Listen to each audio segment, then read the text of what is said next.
Prelude, the last thing my mother left me. The night before my wedding, I sat on the floor of my mother's old bedroom and opened the box my father had refused to touch for 11 years. It was small, ivory, and worn smooth at the corners, with a brass latch that clicked like a secret when I lifted it. The whole room smelled faintly of cedar, old perfume, and dust. My mother had been gone long enough for grief to become part of the furniture, but there were still moments when I expected to hear her humming from the hallway. I was 26 years old, too old to still want my mother before the biggest day of my life, too young to stop needing her. Inside the box was a folded lace handkerchief, 2 yellowed photographs, a pressed white rose, and her necklace. The necklace was simple, a thin gold chain, a small oval pendant. Nothing expensive enough to impress anyone in the Rose family, where appearances mattered more than truth and silence was treated like manners. But it had belonged to my mother, so to me, it was priceless. I touched the pendant with my thumb and remembered her wearing it when I was little. She used to lean over my bed at night, smelling like vanilla soap and rain, and tell me that love should never make a woman feel like she had to beg. "Real love chooses you gently, Amelia," she would whisper. "It does not make you bleed for a place at the table." I used to think she was talking about romance. Now I know she had been talking about family.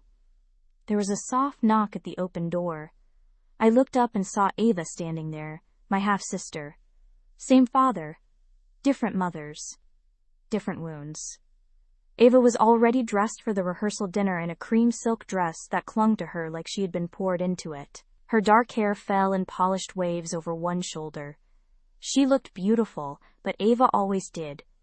She had learned early that beauty could open doors softness could not. Her eyes dropped to the necklace in my hand. Something flickered across her face. Not sadness, not memory, hunger. "I didn't know you still came in here," she said. I closed my fingers around the pendant. "It was my mother's room." Ava smiled, but it never reached her eyes. "Everything in this house was your mother's once." I stood slowly. "What does that mean?" "Nothing." She leaned against the door frame. "You're sensitive tonight. Brides usually are. Brides." The word should have warmed me. Tomorrow I was supposed to marry Nicholas Vale in the church where my mother had married my father. My dress hung downstairs in the guest room because Ava said keeping it in my room was bad luck. My bouquet was already chilling in the florist's refrigerator. My name was printed on the programs in gold script. Amelia Rose and Nicholas Vale. It was supposed to be the beginning of my happy ending. But Ava kept looking at my mother's necklace like it had insulted her. "You don't have to wear that tomorrow," she said. I blinked. "Why wouldn't I?" "It's old. It was hers." "Yes." Ava's voice softened into something sharp. "That's usually the answer, isn't it?" I stared at her. Ava had been 7 when her mother married my father. I had been 9.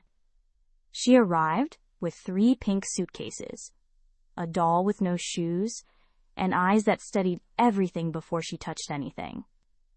From the beginning, she acted like my existence had been a crime committed before she ever got there. If Dad hugged me, Ava went quiet. If someone said I had my mother's smile, Ava left the room. If I was loved, she treated it like theft. For years, I tried to make myself smaller around her. I shared clothes. I gave up seats. I let her choose restaurants, movies, birthday cakes, even the color of the upstairs hallway because she said blue made her feel unwelcome. But no matter what I gave her, Ava always looked at me like I was still holding something back. Maybe I was. Maybe there were some things a woman should not have to surrender just to keep peace. "I'm wearing it," I said. Ava's smile thinned. "Of course you are." Before I could answer, her gaze shifted past me to the open box on the floor. For 1 second, I saw recognition in her face, not curiosity. Recognition. Then it vanished. "Dad is looking for you," she said. "Nicholas, too." "Nicholas is here?"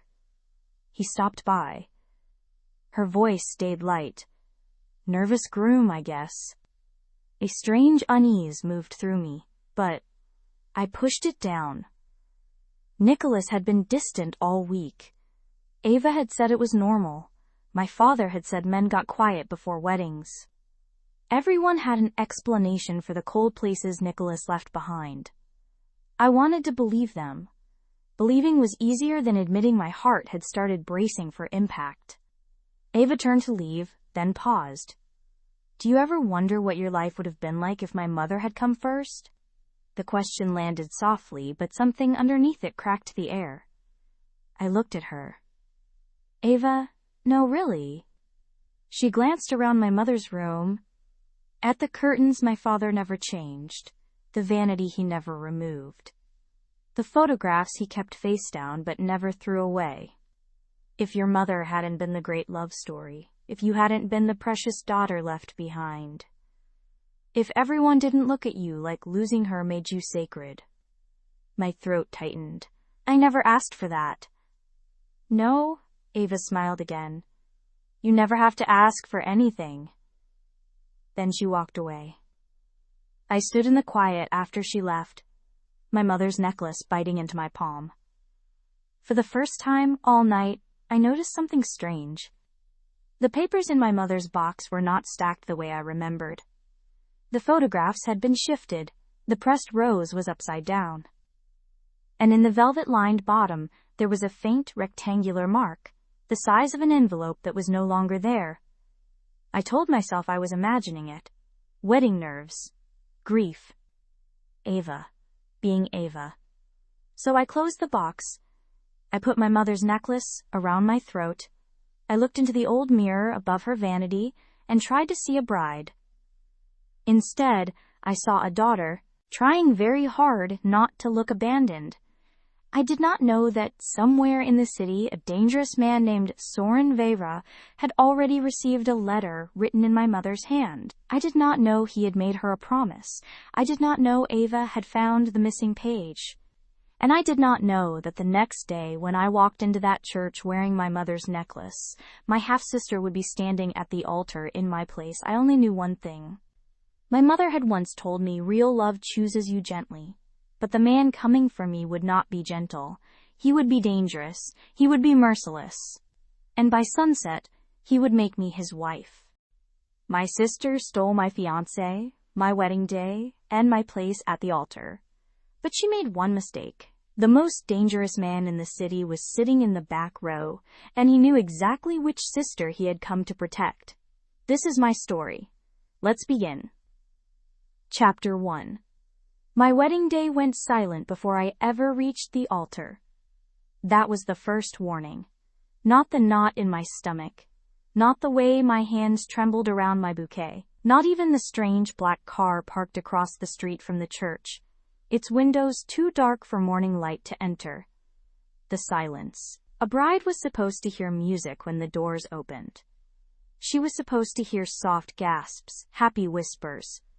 Maybe someone crying because love had made the room tender. I heard nothing. Only the faint rustle of bodies turning before they were ready. The scrape of a shoe against old church stone. A cough swallowed too quickly. My fingers went to the necklace at my throat. My mother's necklace. The gold pendant was warm against my skin, as if it had been holding my pulse for me. I touched it once, the way I had in the bridal car. The way I had in her old bedroom the night before, when Ava stood in the doorway and looked at it like it had personally offended her. Real love chooses you gently, Amelia. My mother's voice came back so clearly that for 1 second I almost turned, expecting to see her behind me in the aisle. But my mother was dead.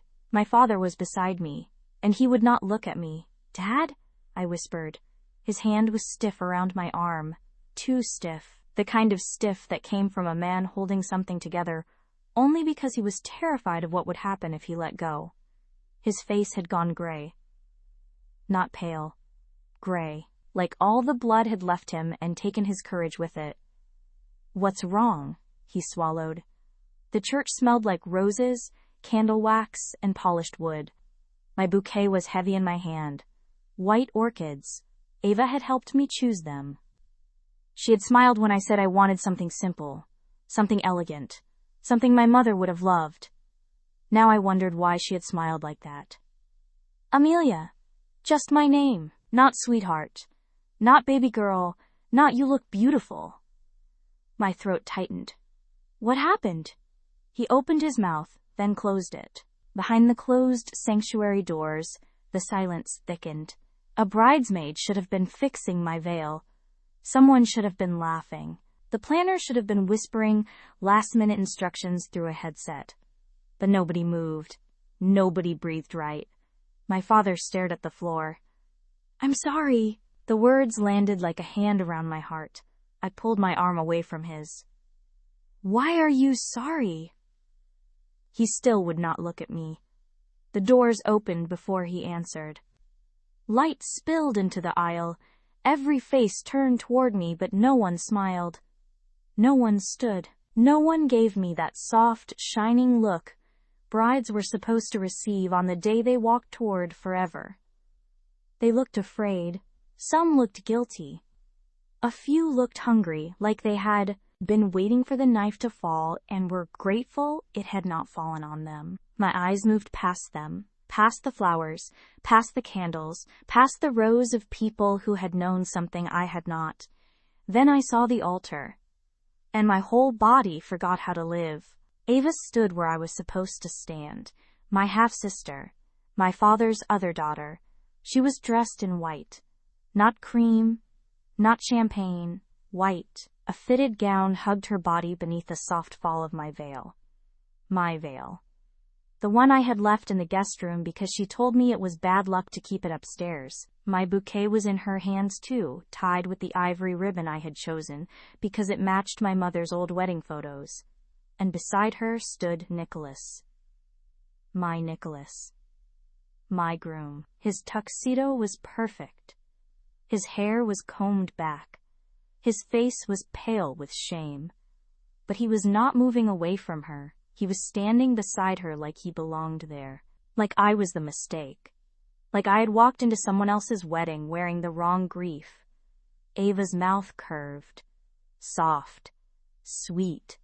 Victorious. And the necklace at my throat suddenly felt like the only thing in the room that still belonged to me.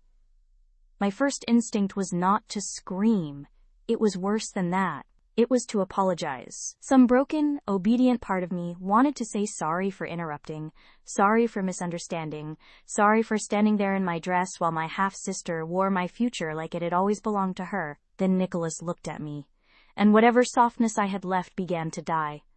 Amelia, he said, my name cracking in his mouth. I waited for him to move. One step, half a step, anything. But his hand stayed near Ava's, close enough that their fingers almost touched. The church held its breath around us. I felt every eye on my skin. Every cousin, every friend, every person who had eaten my father's food, smiled at my engagement party, kissed my cheek, and told me I would make a beautiful bride. Had they all known? Had they all sat here waiting to watch me find out? What is this? My voice sounded too small for the size of what had been done to me. Ava tilted her head, her expression softening into something almost tender. If I had not grown up with her, I might have believed it. Oh, Amelia, please don't make this uglier than it has to be. Uglier. The word struck harder than a slap. My fingers tightened around the bouquet until the stems bent beneath the ribbon. You're wearing my veil. Her lashes lowered. I didn't want the church to look unfinished. A few people shifted in the pews. No one defended me. Nicholas took a breath. I'm sorry. I never wanted to hurt you. I laughed once, but it came out broken. Then why are you standing beside her? His face twisted. Shame looked almost convincing on him. Almost. It happened. Ava and we didn't plan it. Ava's mouth barely moved, but I saw the warning she sent him. Nicholas swallowed. We fell in love. My knees went loose, not because I believed him. Because I finally understood that humiliation had layers. There was the first wound, the sight of them together. Then came the second, the performance. The neat little story they had prepared, so I would look unstable if I refused to accept it. My father stepped closer, but not enough. "Amelia," he murmured. I turned on him so fast he flinched. "You knew." He closed his eyes. That was the answer. The last piece of air left my lungs. All my life, I had made room for Ava. I had softened my voice, shared my things, swallowed my hurt, and pretended not to notice when my father bent himself into guilty shapes, trying to make her feel chosen. But he had let me walk into this. He had stood beside me while my replacement waited at the altar. Ava descended one step, careful not to trip on my veil. "I know you're hurt, but Nicholas and I deserve to be happy too." My eyes burned. "Then why did you need my dress to do it?" Her face changed, only for a second. The sweetness peeled back, and underneath it was something old. Something starved, something that had been watching me my whole life and counting everything I received as theft. Then the mask returned. "You always were dramatic," she whispered. That was when I stepped back. One step first, then another. The aisle blurred around me. The flowers, the candles, the faces, the pity. I could hear someone whispering my name. Someone else said, "Poor thing," as if I were already ruined. As if my life had ended politely in front of them, and all that remained was gossip. I turned toward the open doors. I needed air. I needed my mother. I needed to get out before I broke in front of people who had already chosen their seats for my destruction. Then a man's voice cut through the church. Low. Calm. Absolute. "That is not the woman I came here to protect." Everything stopped. Even Ava. I turned slowly, my heart still tearing itself apart inside my chest. A man rose from the last pew. He was tall, dressed in black, and still in a way that made the whole room seem suddenly careless for moving. His face was beautiful in a cold, dangerous way, all sharp lines and quiet threat. He did not look surprised. He did not look confused. He looked like he had walked into the room, found the lie, and decided it had breathed long enough. People shrank back as he stepped into the aisle. No one asked who he was. Somehow, that frightened me more.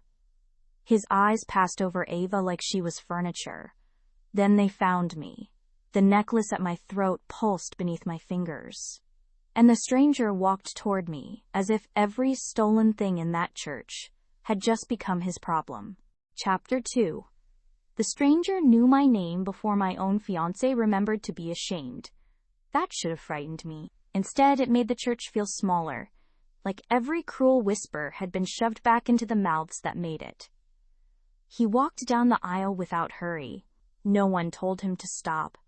No one asked who he was. People simply moved as he passed, shoulders pulling in, eyes dropping, bodies shrinking toward the pews. It was not respect exactly. It was fear wearing expensive clothes. Ava noticed it too. Her fingers tightened around my stolen bouquet. For the first time since I had seen her at the altar, my half-sister looked uncertain. Not guilty. Never guilty. Just unsure whether the room still belonged to her. The man in black kept coming.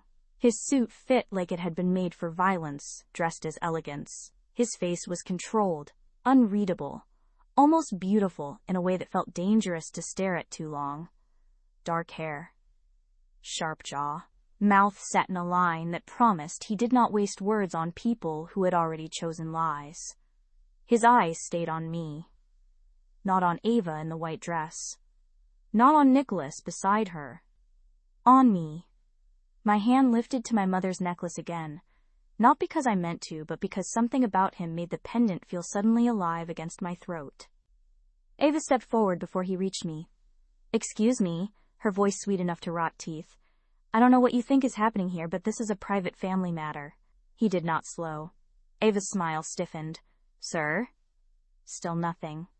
He passed her like she was a candle, left burning in a room already on fire. A tiny sound moved through the guests. Not a gasp. A shift. The first crack in Ava's performance. Nicholas finally found enough courage to speak. "Listen, I don't know who you are, but—" The stranger looked at him. That was all. One look.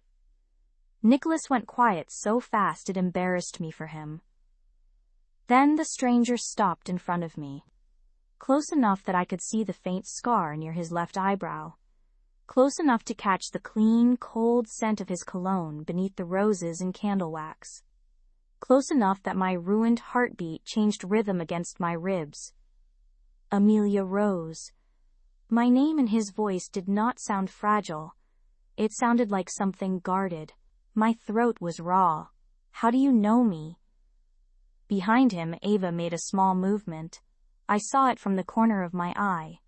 Her hand tightened, then loosened. Her face went still in a way I recognized from childhood, when she had been caught touching things that did not belong to her. The man's gaze lowered for half a second, to my necklace. Something passed across his face. Not softness, recognition. Then his eyes came back to mine. "Your mother made sure I would." The church tilted, the flowers in my hand blurred. No one spoke about my mother in that room. Not directly, not like she had been real. My father kept her memory folded away like an old debt. Ava treated her name like an insult. Nicholas had learned to avoid the subject because grief made him uncomfortable. But this stranger had said it like he had known her, like she had mattered. I took one unsteady breath. "My mother is dead." His voice did not change. "I know." Something cold slipped down my spine. Ava's heel clicked against the altar step. "That is enough," she said sharply. The man did not look away from me. "No, this began before you stole her place." Ava's face went white. And for the first time all day, I realized my half-sister had not been surprised to see him. She had been waiting for him. Only she had expected him to choose her. Ava recovered first. She always did. Pain could knock me breathless, but Ava treated every disaster like a stage cue. Her chin lifted. Her fingers relaxed around my bouquet. The frightened flicker in her eyes disappeared behind the careful shine she used whenever she wanted people to mistake cruelty for grace. "This is my wedding now." The words moved through the church like smoke. My wedding. My church. My flowers. My father standing silent beside me while his other daughter tried to bury me alive in white satin. The stranger's gaze did not leave mine. "No, it is your theft." Ava's lips parted. For one precious second, she had no answer. Nicholas found his voice and immediately made me wish he had not. "You can't just come in here and accuse her." Stepping down from the altar as if courage had finally arrived late and borrowed someone else's shoes. "You don't know what happened." The man turned his head. Slowly, Nicholas stopped moving. I had seen Nicholas angry before. Defensive. Arrogant in that polished way men used, when they believed money could soften their weakness. But I had never seen him afraid. Not like this. The stranger did not raise his voice. "I know enough." Nicholas swallowed. "Who are you?" A murmur moved through the pews. Someone near the front whispered the name before the stranger said it. "Soren Veyra."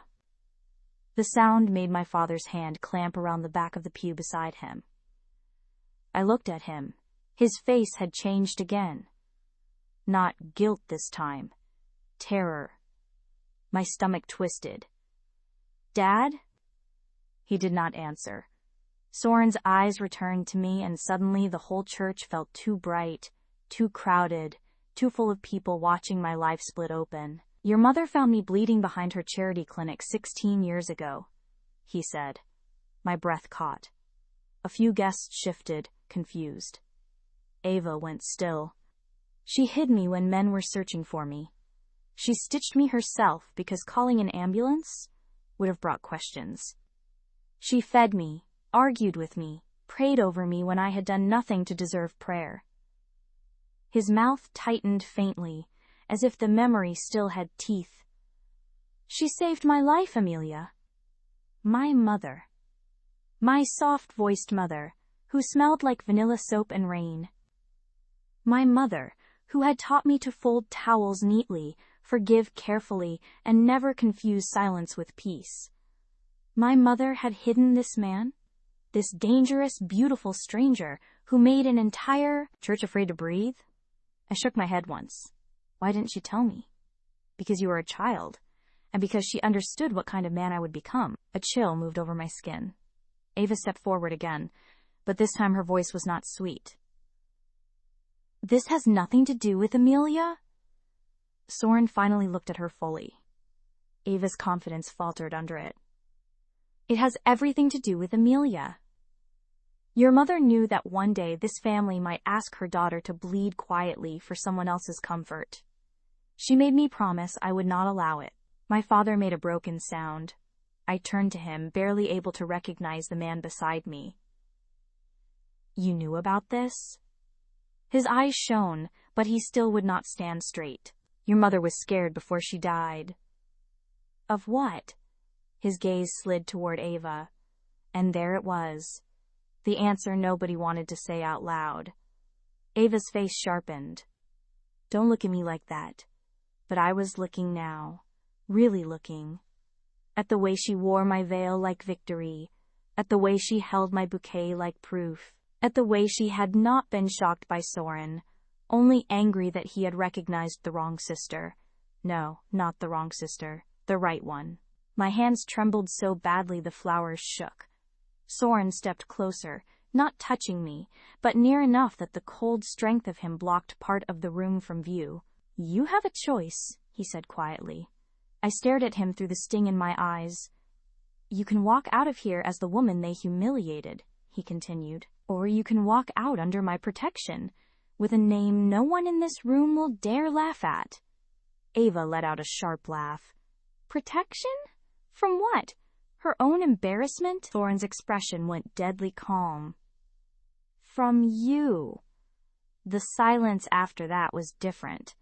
He offered me his hand, not gently, not romantically, like a weapon placed in my palm. I looked at Nicholas. He looked away. I looked at my father. He cried but said nothing. Then I looked at Ava, standing in my stolen veil, waiting for me to collapse so she could finally feel chosen. I placed my hand in Soren Veyra's. His fingers closed around mine, warm and absolute. Then he turned to the stunned church. The wedding is not over. The groom was simply wrong. Chapter 3. Soren Veyra did not rescue me like a hero. He removed me like evidence. His hand closed around mine, warm and unshaking, and the second he turned toward the church doors, the entire room seemed to understand that my humiliation was no longer theirs to enjoy. I moved because he moved. Not because I trusted him. Not because I understood what was happening. Because staying meant standing there while my half-sister wore my veil, my fiancé wore his cowardice, and my father wore silence like a second skin. Behind me, Ava's voice cracked through the church. Amelia, don't be ridiculous. I almost stopped. That was the sickness of growing up beside Ava. Even ruined, even shaking, some trained part of me still recognized the command beneath her sweetness. Don't embarrass the family. Don't make this harder. Don't take up too much space while I take what belongs to you. Soren's fingers tightened once around mine. Not painful. A warning to keep walking. So I did. My shoes struck the aisle runner with soft, furious sounds. Guests leaned away from us as we passed. A woman in the second pew crossed herself. Someone whispered Soren's name again, lower this time, as if saying it too loudly might summon blood. Nicholas stepped into the aisle. Amelia, wait. The The sound of his voice nearly split me open. I turned before I could stop myself. He stood there with his hands lifted, face pale, eyes wet in a way that made me hate him more. If he had cried at the altar, maybe my heart would have mistaken it for grief. But now it looked like fear of consequences, not regret. "What?" I asked. His throat worked. "We should talk." A bitter laugh scraped out of me. "Now?" Ava appeared behind him, my veil trailing from her hair like a stolen ghost. "Nicholas, don't." That told me everything. He looked from Ava to me, trapped between the woman he had betrayed and the woman who had helped him do it. Soren did not raise his voice. He did not need to. "Move." Nicholas's jaw tightened. "She's my—" Two men in black stepped from the side aisle so silently I had not even seen them enter. They did not touch Nicholas. They did not threaten him. They simply stood between us. Nicholas stepped back, and something inside me went cold. He had not fought for me at the altar. He would not fight for me now. Soren led me out of the church into sunlight, so bright it felt cruel. The black car I had noticed earlier waited at the curb. One of Soren's men opened the door. I climbed in because my legs had forgotten they belonged to me. Only when the door shut did the shaking begin. It started in my hands, then moved up my arms, into my chest, my jaw, my breath. I pressed my bouquet to my lap like it could hold me together, but the stems were bent from my grip, petals crushed along the edges. Soren sat beside me, close enough to feel, far enough not to touch. That should not have mattered. It did. "You do not have to be brave in front of me." I turned on him, the words tearing out before I could soften them. "I don't even know you." "No," he said calmly, "but your mother did." My breath caught hard enough to hurt. The car pulled away from the church. Through the tinted window, I saw Ava standing on the steps in my veil, furious and small. My father was behind her, one hand over his mouth.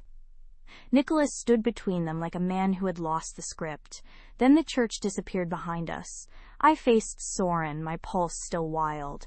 "Where are you taking me?" "Somewhere your sister cannot reach you before she changes the story." "What story?" His eyes met mine. "The one where you become the villain before sunset." The city blurred beyond the glass. My wedding dress swallowed the seat around me. My mother's necklace burned against my throat. "What do you want from me?" I whispered. Soren looked at my ringless hand, then back at my face. "To offer you the only protection your sister cannot steal. The only protection my sister could not steal." The words sat between us like a blade laid flat across my lap. I wanted to ask him what he meant, but the car was already slowing before iron gates tall enough to belong in a nightmare. They opened without anyone touching them, and we drove through onto a long, private road lined with black cypress trees. Soren's house rose at the end of it, not a home. A fortress pretending to be one. Dark stone.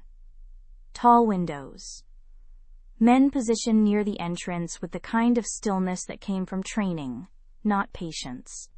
No one looked surprised to see a bride climbing from the back of a black car with crushed flowers in her fist, and betrayal still wet in her eyes. That frightened me more than the guards.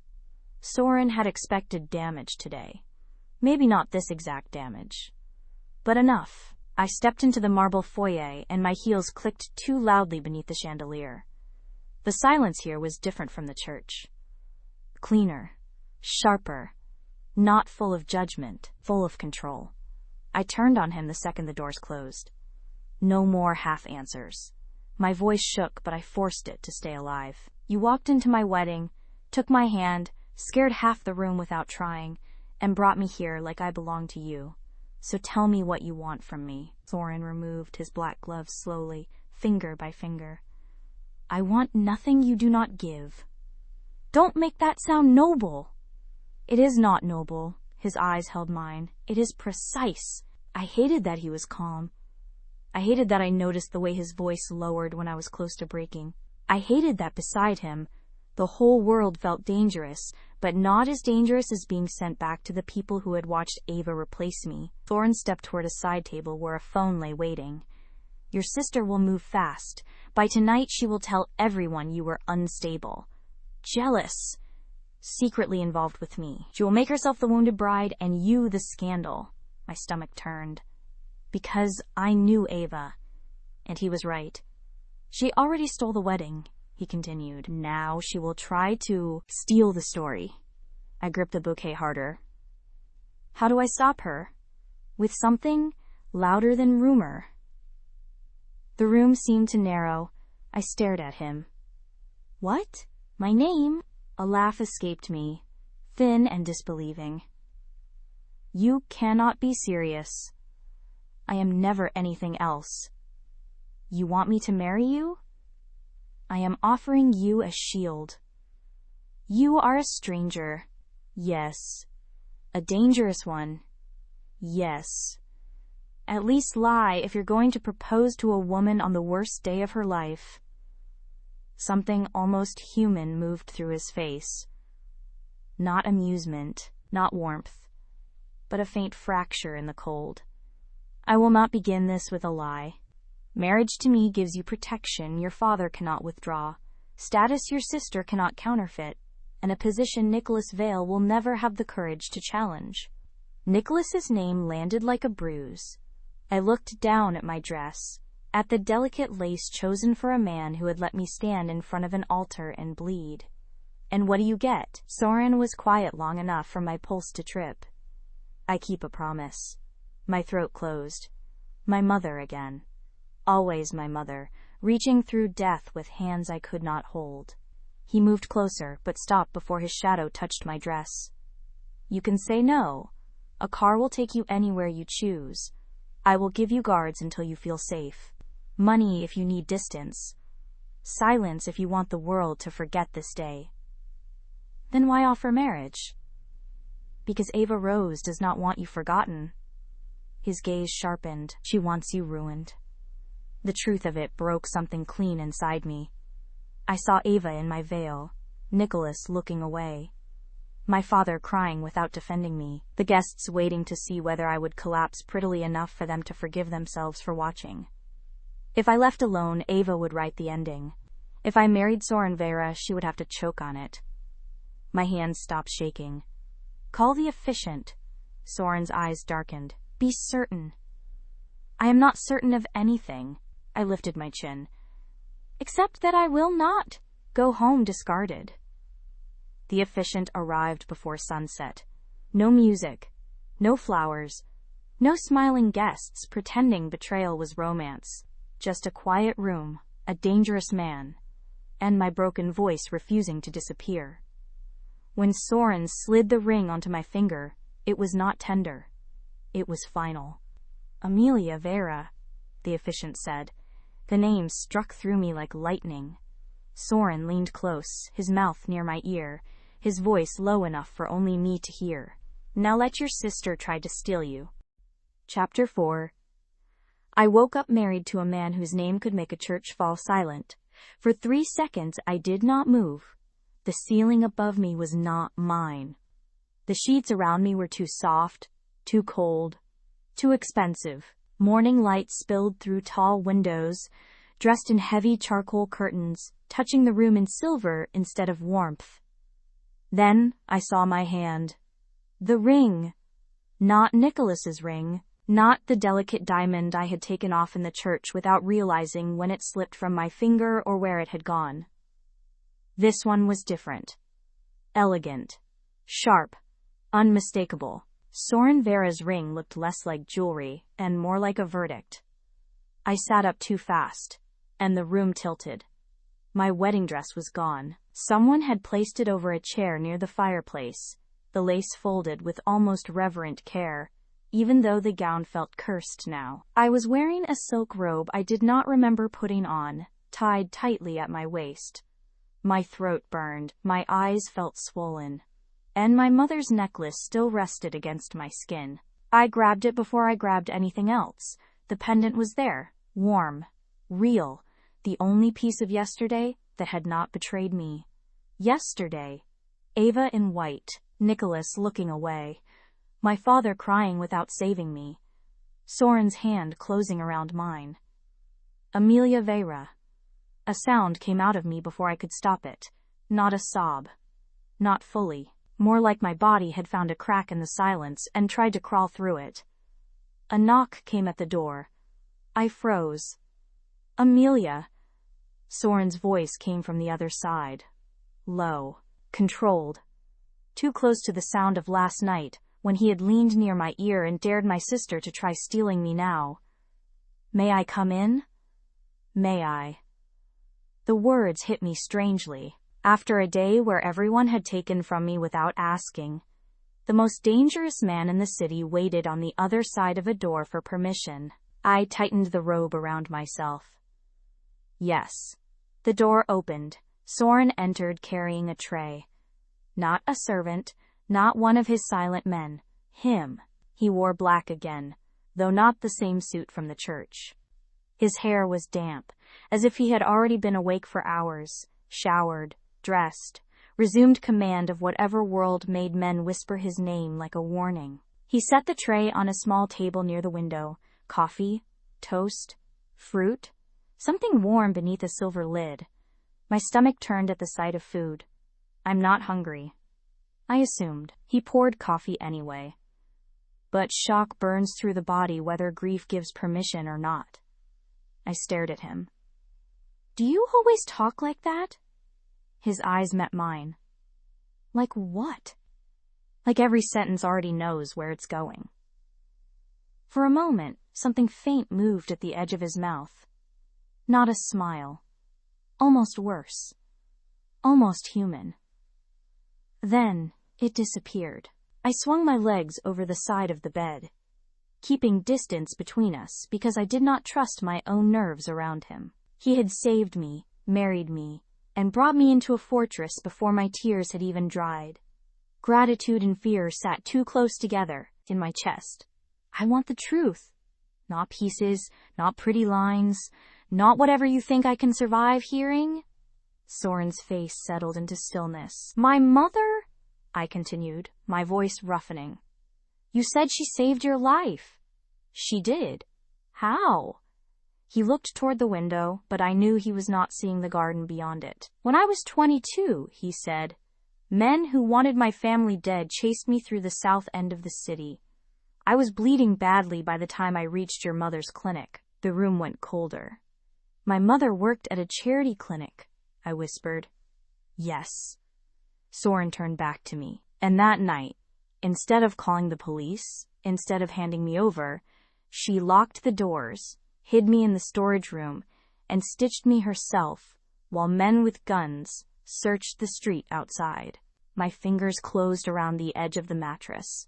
The image hit too clearly. My mother, alone after hours in that little clinic, with its peeling blue walls and old radiator heat, hiding a wounded man while danger moved outside the door.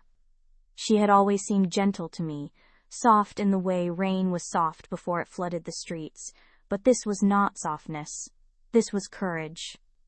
She should have called someone, but my voice had no strength in it. She told me that. Soren's gaze stayed steady, several times, usually while threatening to pull the stitches too tight if I did not stop arguing with her. A sound moved through me. Not quite a laugh, not quite a sob. That sounds like her. She was not afraid of me. His voice lowered. That was the part one remembered most. I looked at him then. Really looked. At the cold control, the sharp stillness. The man who carried danger like other men carried cufflinks. And beneath it, for one breath, I saw the boy he had been. Bleeding. Hunted. Too young to be as ruined as he must have already been. My mother was afraid of plenty of things, I whispered. Yes. His jaw tightened. But not of broken people. The words went straight under my ribs. I looked away before he could see what they did to me, but grief had never respected my pride. My eyes burned, my throat folded in on itself. She never told me. All those years, and she never told me about you. She was protecting you. From what? From knowing men like me existed. I should have hated how calmly he said it. Instead, something inside me believed him. Soren crossed to the desk near the window and opened a drawer. When he returned, he held an envelope sealed inside a clear, protective sleeve. The paper was old, cream-colored, fragile at the edges. My heart stopped before he even gave it to me. I knew that handwriting. Small. Elegant. A little slanted when she was tired. My mother's handwriting. My hand shook when I reached for it. Soren did not release the envelope right away. I will show you everything I have. But I need you to understand something first. I looked up. This letter reached me after she died. It asked me to watch over you if your own family ever made you unsafe. Unsafe? Such a quiet word for what had happened in that church. She knew? My voice cracked. She knew they could hurt me like that? She feared it. My chest caved. All the strength I had held together through the church, through the car, through the vows and the strange bed and the ring on my hand, finally split open. My mother had known. Before she died, while everyone else called Ava sensitive, difficult, misunderstood, my mother had looked at the pieces of our family and seen the blade forming. She had tried to protect me, and I had not even known enough to thank her. A sob broke out of me.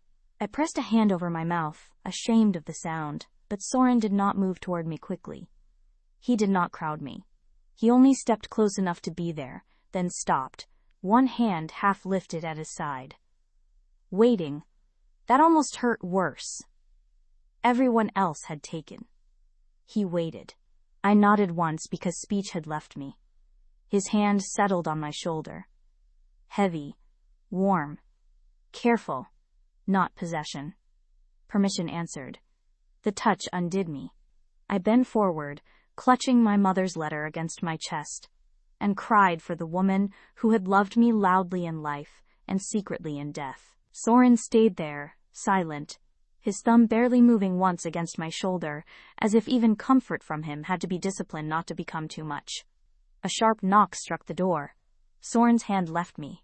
The room changed instantly. He turned. Enter. One of his men stepped inside, phone in hand, expression controlled but grim. It's already spreading. Soren took the phone. I wiped my face with the heel of my palm. What is? He did not answer fast enough.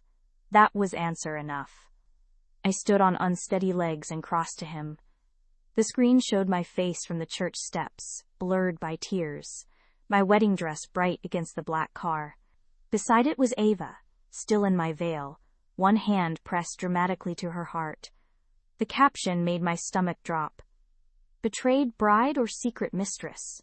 Amelia Rose leaves wedding with crime lord Soren Veyra after fiancé chooses sister. Below it, Ava's post was already everywhere. She said I had been unstable for weeks. She said Nicholas had been afraid to end things because of my temper. She said she was heartbroken for me. She said she hoped I would get help. The room blurred. She's making me look crazy, I whispered. Soren's face went still in a way that made the air colder. No, she is trying. I looked at him, my mother's letter trembling in my hand. How do you fight something this ugly? His eyes held mine, dark and merciless, by making them watch you stand beside me. By morning, my sister had turned my tears into evidence. The world woke up before I did, and by the time I came downstairs in Soren Veyra's house, strangers had already judged me guilty from a photo they did not understand. Mistress bride. Unstable heiress. Rejected woman runs to Mafia lover after fiancé chooses sister. Every headline felt like Ava's hand around my throat. I stood in Soren's study with his tablet in my hands, scrolling through comments I should have had the sense not to read. People who had never heard my voice were suddenly experts on my heart. They called me desperate, dramatic, dangerous. They said Nicholas had probably escaped me. They said Ava looked heartbroken and graceful. Graceful. My half-sister had worn my veil and somehow made herself the victim. I'm not going, I said. Soren stood near the window, dressed in black like the night had never ended. Behind him, the city glittered beneath a pale afternoon sky, cold and careless. His eyes moved from the tablet to my face. To dinner? To anywhere. I dropped the tablet onto his desk like it had burned me. Let her have it. Let everyone believe whatever they want. I am not walking into a room full of people waiting to stare at me like I'm a scandal wearing heels. You already are a scandal. I flinched. His jaw tightened, but he did not take the words back. Ava made sure of that. He continued. Hiding will not make you innocent. It will make her look truthful. My hands curled at my sides. You think I don't know that? I think you are bleeding and trying to call it strategy. The words landed too close. I turned away because I hated that he could see me so clearly when he had known me for less than 2 days. Nicholas had looked at me for 3 years and still missed everything that mattered. Soren crossed the room, slow enough not to startle me. I will not order you to stand beside me tonight. I looked back. But if you stay hidden, Ava will not stop at the lie. She will build a cage with it. My throat ached. And if I go? Then every person who repeated her story will have to watch you enter as my wife. His wife. The word still moved through me like a stranger wearing my skin. I looked down at the ring on my finger. Soren's ring. Soren's name. A shield I had chosen because the alternative was being buried alive by my sister's version of the truth. What kind of dinner? I asked. A dark flicker moved through his eyes. Approval, maybe.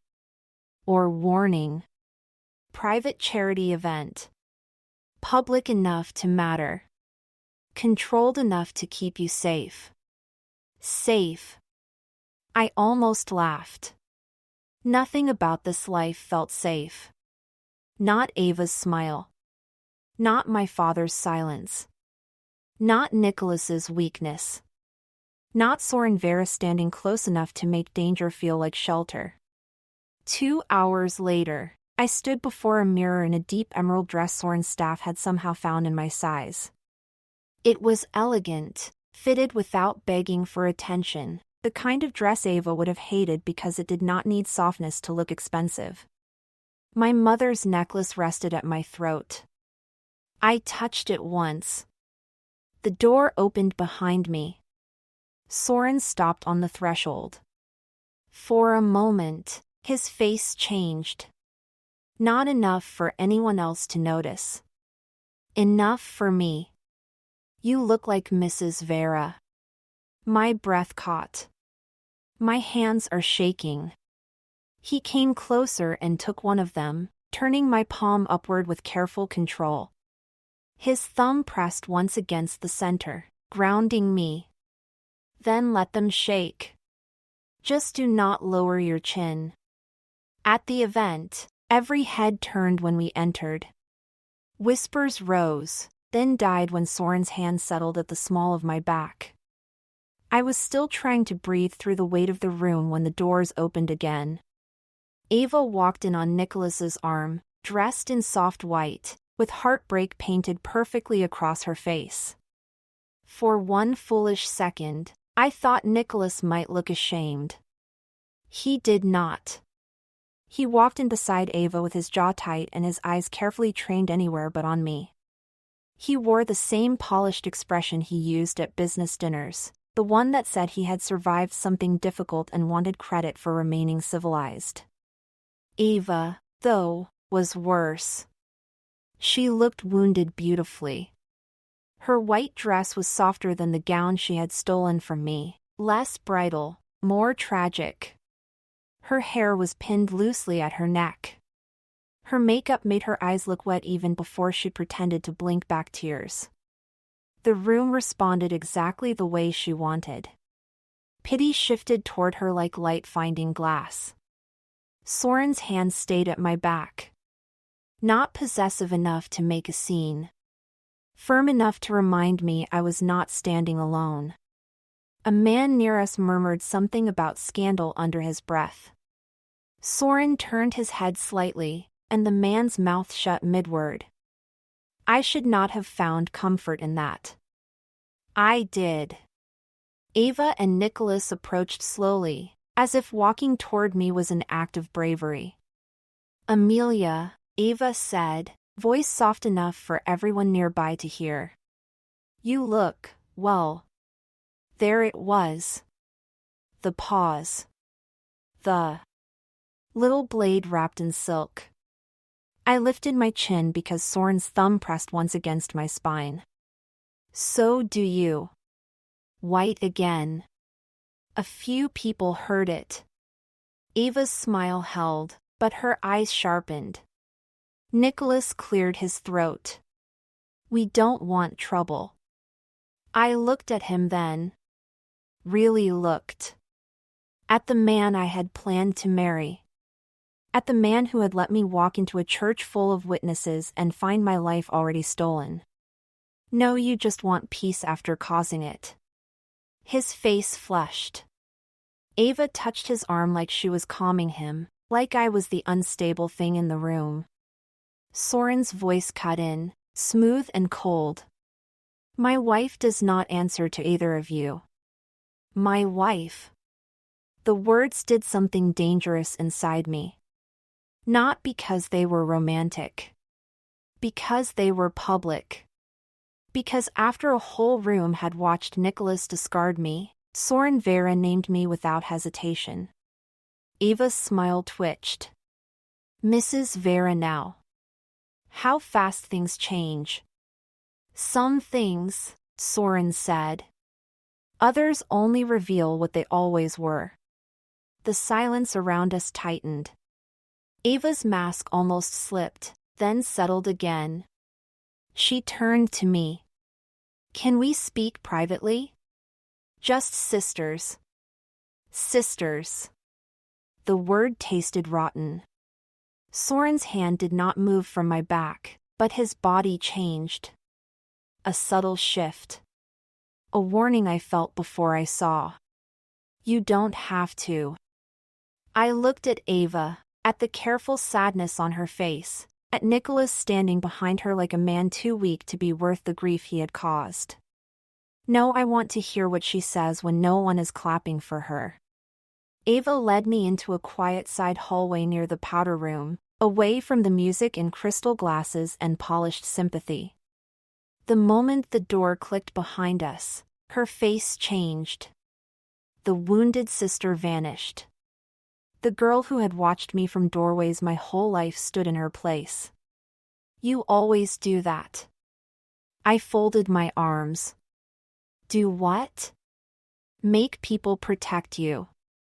Her voice was low, shaking with something uglier than anger. You stand there with those sad eyes and that necklace, and suddenly everyone remembers poor Amelia. Poor motherless Amelia. Poor perfect daughter. I stared at her. You stole my fiancé. Ava laughed once. Nicholas was never the point. The words hit harder than I expected. My stomach turned. Then what was? You. She stepped closer. You were the point. You always were. For the first time all day, I had no words. Ava's eyes shone, but there were no tears in them now. Do you know what it felt like growing up in a house haunted by your mother? Her pictures hidden but never gone. Her room untouched. Her daughter treated like grief made her sacred. I was a child. So was I. Her mouth twisted. But you got to be loved for what you lost. I got punished for arriving after. Something in me cracked, but not with guilt. With understanding so sharp it hurt. You think taking Nicholas fixed that? I think watching you lose something finally made the house honest. Her voice dropped. For once, you were not the chosen one. I stepped back, breath uneven. Ava smiled then, small and cruel. And the saddest part, Amelia? You still don't know what your mother left me out of. Chapter 6. Ava had not stolen Nicholas because she loved him. She had stolen him because he was standing in my place. That truth followed me back into the ballroom like a shadow with teeth. The music was still playing. Glasses still chimed. Women still laughed behind jeweled fingers. Men still watched Soren like he was both danger and invitation. But I could barely feel the floor beneath me. Nicholas was not the wound anymore. He was the proof. Ava had looked at the man I planned to marry and seen a door into my life. My altar. My humiliation. My name dragged through the dirt while she stood there glowing under stolen sympathy. And now she had left me with one sentence I could not breathe around. You still don't know what your mother left me out of. Soren saw me before I reached him. His conversation ended mid-sentence. The man beside him stopped speaking as Soren's eyes locked on my face. I tried to steady myself, tried to walk like Mrs. Veyra and not like a woman whose bones had just been rearranged by her sister's hatred. Soren met me halfway. What did she say? No greeting. No softness. No public performance. Just the blade of the question. I looked around at the guests pretending not to watch us. Not here. His expression did not change, but his hand came to the small of my back and guided me from the room. I should have pulled away. I should have remembered that this marriage was a shield, not tenderness. But his touch was steady. And I was so tired of standing alone in rooms full of people who wanted to see whether I would fall. He led me into a private corridor lined with dark wood and old portraits. The noise of the event faded behind a closing door. Only then did I turn to him. She said Nicholas was never the point. Soren's jaw tightened. She said I was. My voice sounded thin. She said I always made people protect me. That I was the perfect daughter, the motherless one, the chosen one. His eyes stayed on mine. I pressed my fingers against my necklace. Then she said I still don't know what my mother left her out of. Something went still in him. Not calm. Still. Like a room after a gun is drawn. My stomach dropped. You know what that means. Soren did not answer fast enough. I stepped back from him. Do not do that. Do what? Decide what I can handle before you tell me the truth. My voice sharpened, grief turning hot. I have had enough people protect their secrets by calling it protection. His eyes darkened. For a second, I thought he might argue. Instead, he reached inside his jacket and removed the protected envelope with my mother's letter. He did not hand it to me this time. He held it between us like evidence. This is not the whole letter. The corridor seemed to tilt. What? When it reached me, I knew there was a page missing. My hand fell from my necklace. You knew? I suspected. The language breaks. Your mother was careful with words. This letter ends like someone cut a vein and left the body standing. I stared at him, heat crawling up my throat. And you did not tell me? You had just been betrayed at your wedding and married to a stranger before sunset. That stranger was you. Yes. Then you should have told me. His mouth tightened. You are right. The admission hit harder than an excuse would have. I looked at the envelope, At my mother's handwriting trapped behind plastic, at the blank space where truth should have been. If Ava knows what my mother left her out of, I whispered, then she saw the missing page. Soren's silence confirmed it. My pulse started climbing. The church. The veil. The bouquet.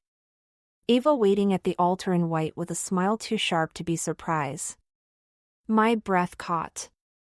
If Ava had that page before the wedding, then she knew you were coming. Soren did not deny it. That was worse than any answer he could have given me. The silence between us sharpened until I could almost feel it against my skin. Ava had not simply stolen a dress, a bouquet, a man too weak to be worth keeping. She had stolen timing. She had stolen knowledge. She had arranged my humiliation around a promise my dead mother had left for me. She knew. Soren's face remained controlled, but his eyes had gone dark in a way that made the corridor feel too small. If she had the missing page, then yes. I pressed my hand to my stomach. She thought you would choose her. She thought standing in white would make her worthy of what belonged to you. The words should have comforted me. They did not. Because beneath them was the ugliest truth of all. Ava had not wanted Nicholas. Not really. Nicholas had only been the easiest thing to take because I had been foolish enough to love him where she could see. She wanted to become me. Soren's gaze lowered to the necklace at my throat. She tried. A chill passed through me. The ballroom noise hummed faintly behind the door at the end of the hall, music and laughter moving on as if my whole life had not just opened another hidden wound. I need to go back to my father's house. No, the answer came too fast. My head snapped up.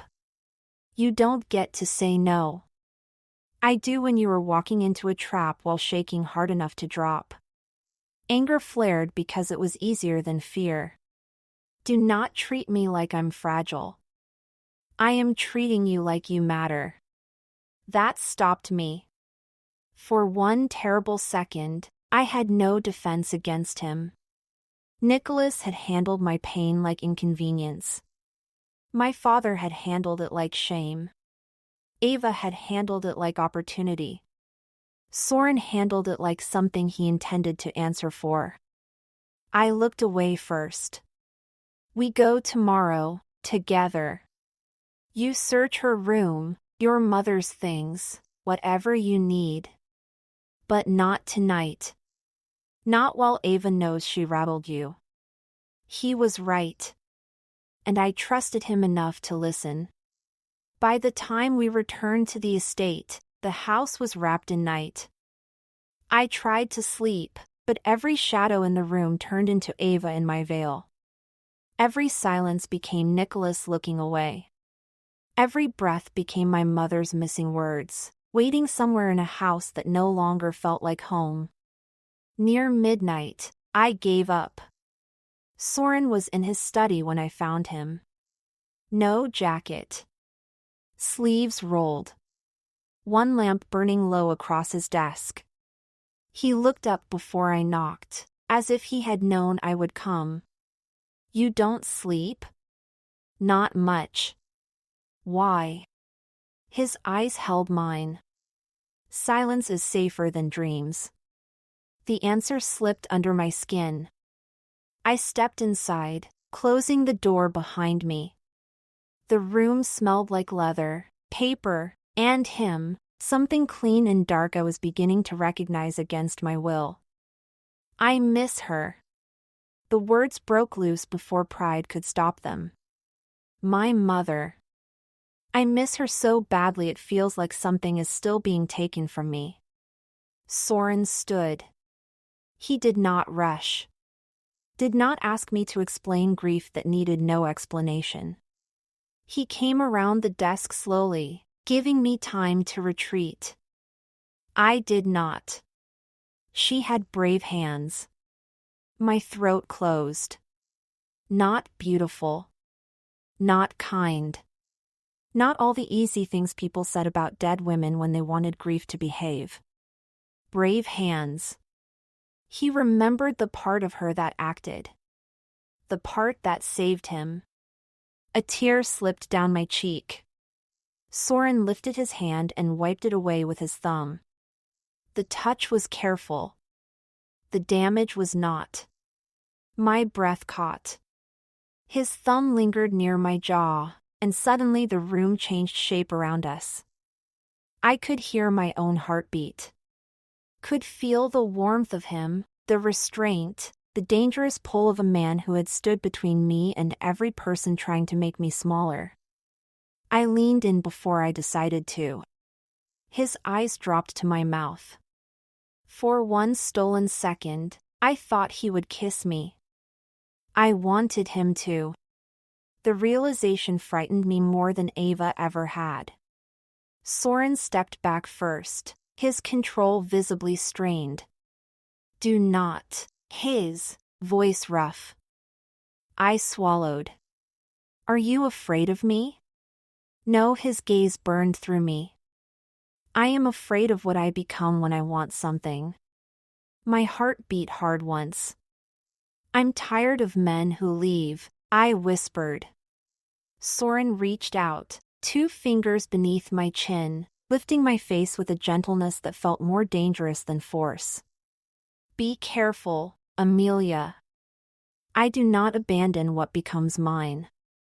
Chapter 7. By morning, wanting Soren Veyra felt almost as dangerous as trusting him. I stood in front of the mirror with my mother's necklace at my throat and his words still living under my skin. I do not abandon what becomes mine. He had not kissed me. That should have made things simpler. It did not.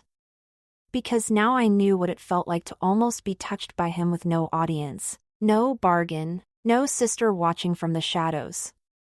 I knew the shape of his restraint. I knew the roughness in his voice when he wanted something and hated himself for wanting it. And I knew I could not afford to think about any of that. Not while my mother's missing words were still somewhere in my father's house. Soren was waiting near the front doors when I came downstairs. Black suit. Cold eyes.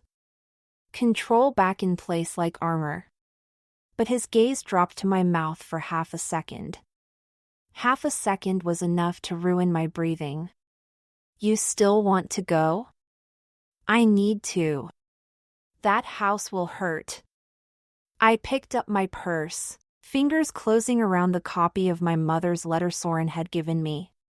It already did. Now I want answers. Something in his face shifted. Approval, maybe. Or something darker. Something that made me feel less like a rescued bride and more like a woman he was beginning to believe could stand in fire. Then we go together. The drive back to the Rose house felt longer than the ride from the church. Maybe because this time I was not escaping. I was returning. The house looked the same when we arrived. White columns. Perfect hedges. Wide front steps my mother used to wash down herself because she said pride meant caring for what sheltered you.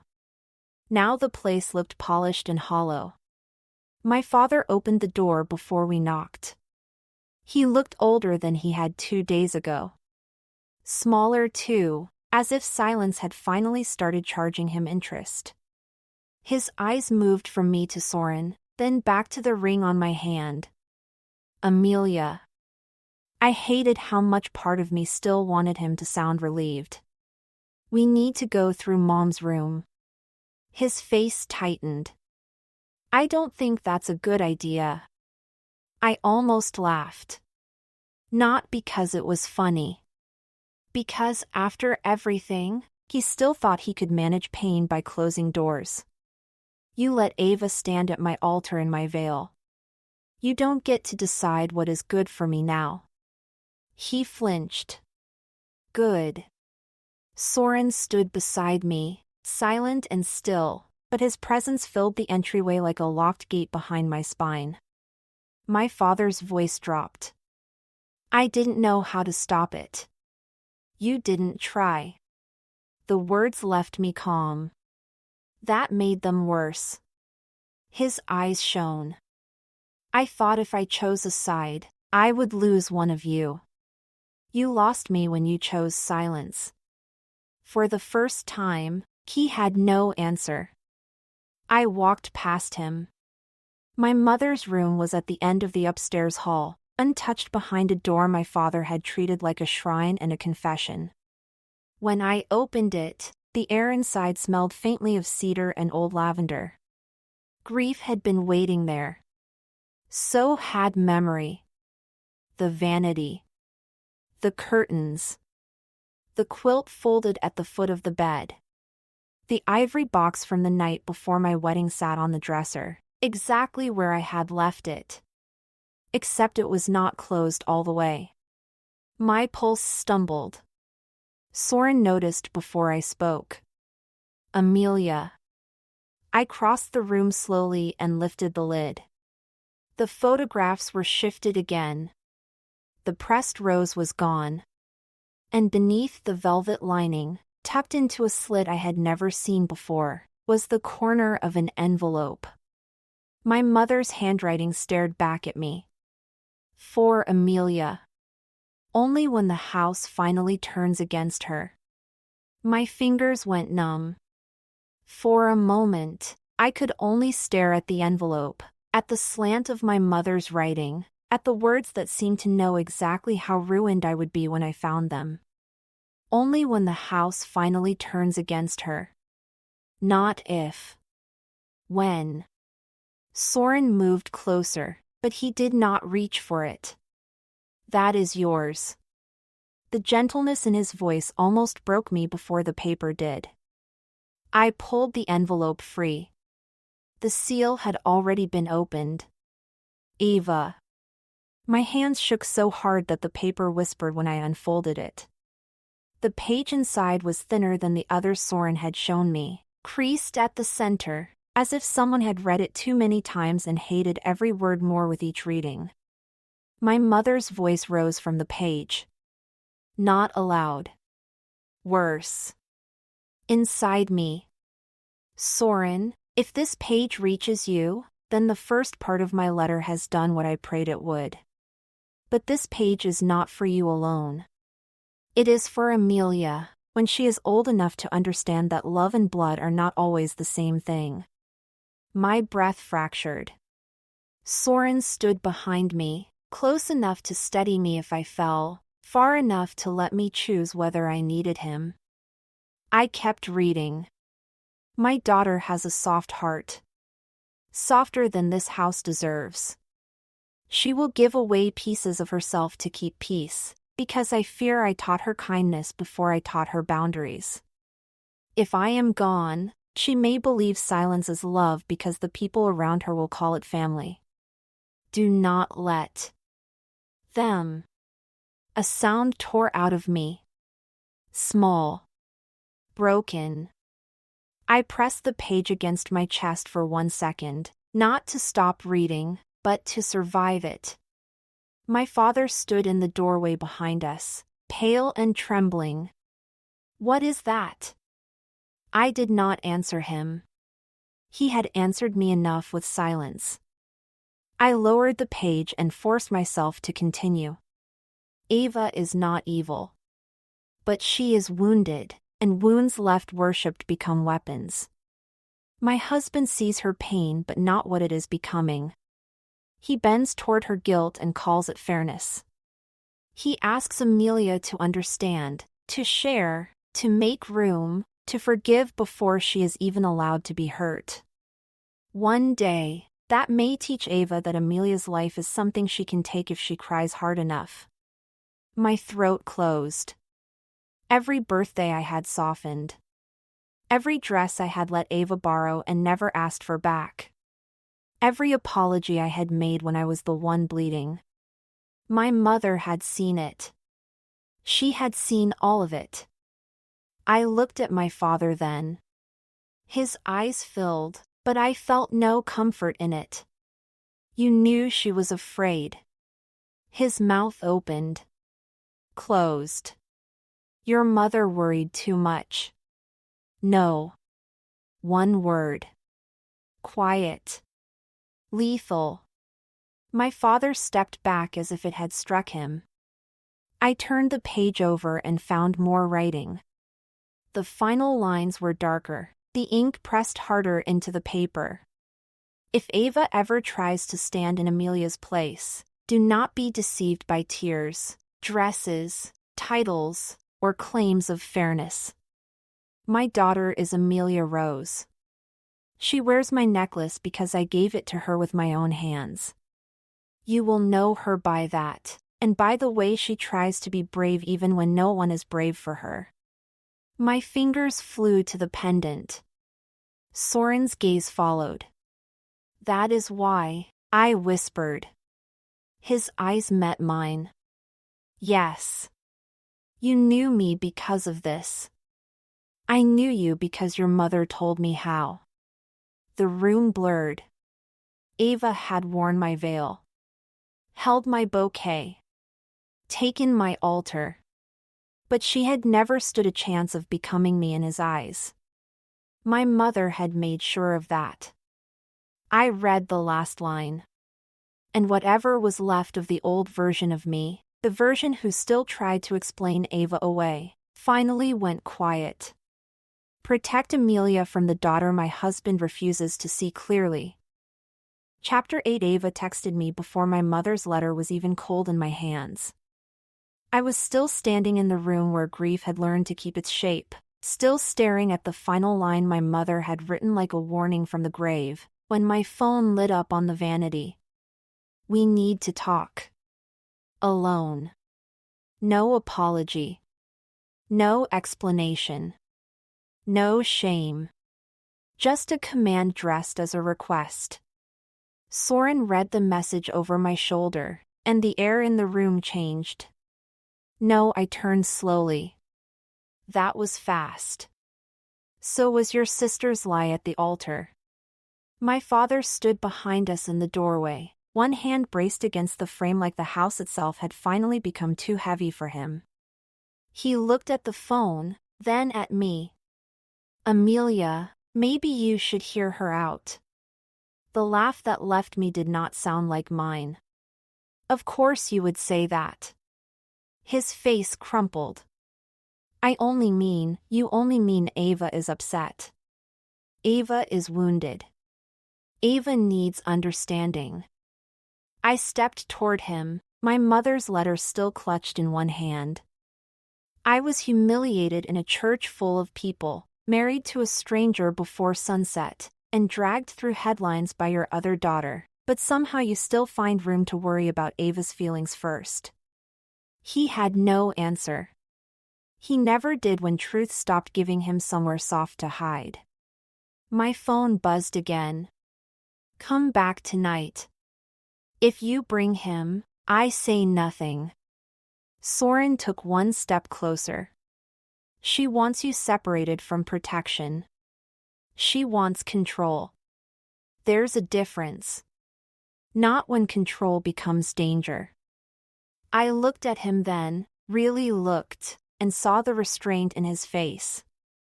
He was not angry because Ava had insulted him. He was angry because she had reached for me again. That should not have warmed anything inside me. It did anyway. I need her to say it. I need her to admit she knew about you, about the letter, about everything. You have proof. I have my mother's words. I want Ava's. Soren's jaw flexed. No confession is worth your safety. I am not asking permission to walk into danger blind. His eyes sharpened. Then what are you asking?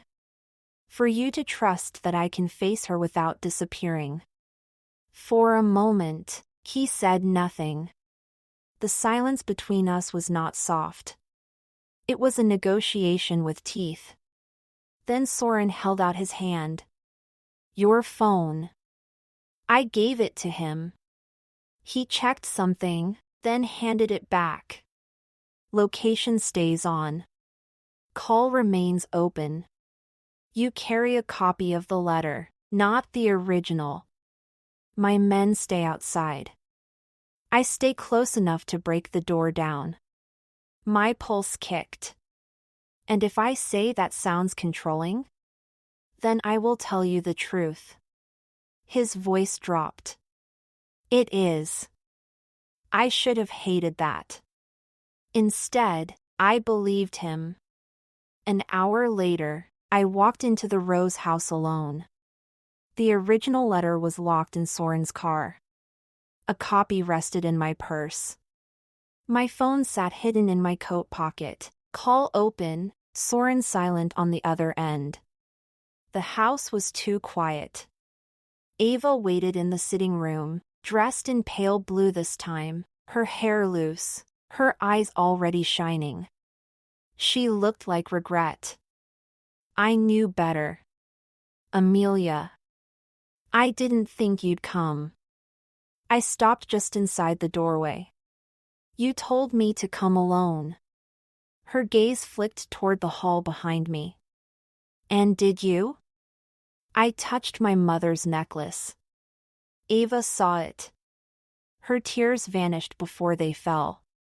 You still wear it like it makes you better than me. My blood went cold.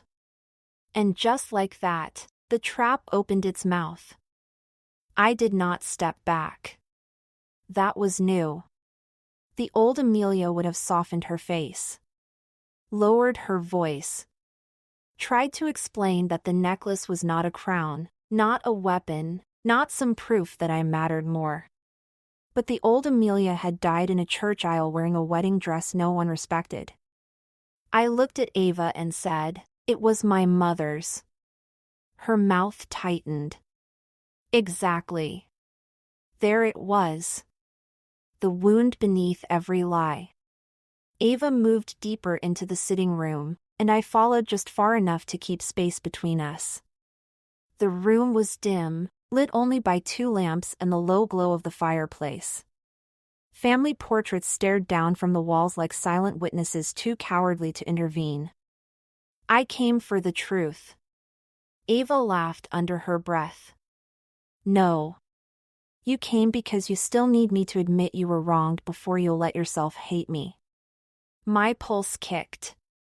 She knew me too well. Or she knew the version of me she had trained. I don't hate you. Her eyes flashed. You should. Maybe I'm getting there. For a second, her face changed. Not guilt. Impact. Then she smiled, slow and brittle. There she is. Soren Veyra's wife. Finally learning how to bite. His name in her mouth made something cold move through me. You knew he was coming to the wedding. Ava's silence answered first. Then she shrugged. Not at first. I held still. She walked to the mantel, touching one of my father's framed photographs like she was deciding whether to break it. I found the page months ago. Your precious mother's warning. Her little instructions. Amelia wears my necklace. Amelia is the one. Amelia must be protected. From poor, wounded Ava. Her voice cracked on her own name, but the crack was ugly. Angry. Not broken. You read it. I memorized it. She turned back to me. Do you know what that felt like? To find out even dead, she was still choosing you? My mother was trying to protect me. From me. Ava stepped closer. Do you hear yourself? Do you know what it is like to be treated like a threat before you have even done anything? I stared at her.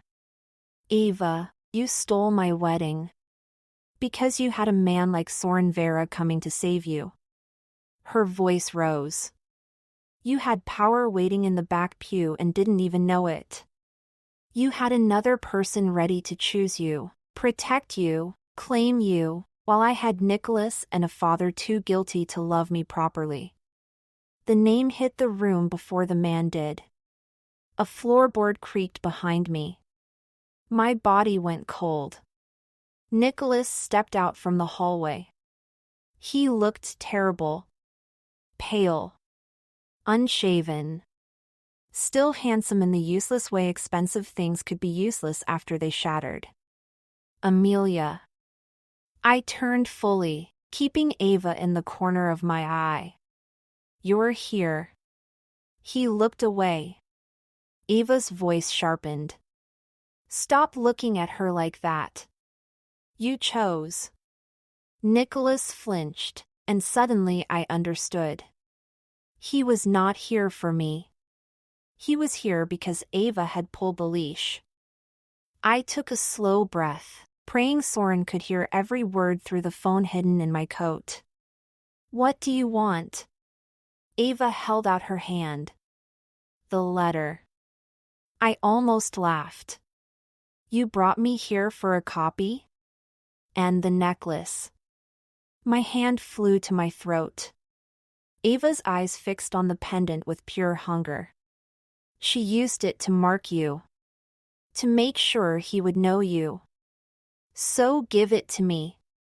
No, Nicholas stepped forward. Amelia, just give it to her. This has gone too far. I looked at the man I had once planned to marry and felt nothing soft left. You helped her destroy me because you were too weak to stand alone. His face twisted. You don't understand what she's been like.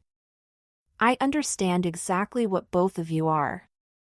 Ava lunged. Her fingers caught the chain at my throat. Pain sliced across my skin as she yanked. I grabbed her wrist with both hands, panic and fury crashing together. Don't touch it. It should have been mine, she hissed. Nicholas grabbed my arm, not hard enough to bruise, but enough to hold me in place. That betrayal landed quieter than the church. Sharper too. I looked at him. Let go. He froze. Then the front door opened. Not slammed. Opened. The whole house seemed to stop breathing. Soren stood in the entrance to the sitting room, black coat still on, eyes colder than anything I had ever seen. Behind him, his men filled the hall like judgment arriving in human form. His gaze dropped to Nicholas's hand on my arm. Then to Ava's fingers twisted in my mother's necklace.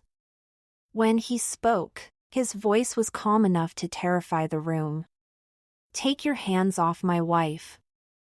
Chapter 9. Soren looked ready to end my sister with one quiet order. Not kill her. Nothing that simple. Something colder. Cleaner. The kind of destruction powerful men delivered without raising their voices, while lawyers, guards, and locked doors did the bleeding for them. Ava must have seen it too, because her fingers loosened around my necklace as if the gold had burned her. Nicholas released my arm. Too late. Soren crossed the room, and every person inside it seemed to shrink away from the path he chose. His eyes stayed on me first, not Ava, not Nicholas. On me. Are you hurt? 3 words. Controlled. Deadly. My throat ached where Ava had pulled the chain, but the necklace was still intact. My mother's pendant rested against my skin, warm from panic, safe beneath my palm. No, Soren's gaze dropped to the red mark near my collarbone. His face changed. Barely. But enough. Ava stepped back. I didn't hurt her. Soren did not look at her. You are still speaking as if that is wise. The room went silent. Nicholas swallowed hard. My father, standing in the hallway now, looked like a man watching all his failures gather in one room and introduce themselves by name. I should have felt satisfaction. I did not. All I felt was tired. Tired of Ava stealing, Nicholas folding, my father trembling, and every man in my life deciding what should happen to my pain before asking me what I wanted. Soren turned slightly toward one of his men. Take them. No, the word came out of me before fear could stop it. Soren looked back. So did everyone else. Ava's eyes narrowed, already searching for weakness. Nicholas stared at me like I had interrupted his execution. My father whispered my name, but I ignored him. No, I said again, steadier this time. Not like this. Soren's jaw tightened. Amelia. She has controlled the story from the beginning. My voice shook, but it did not break. At the church. Online. Here.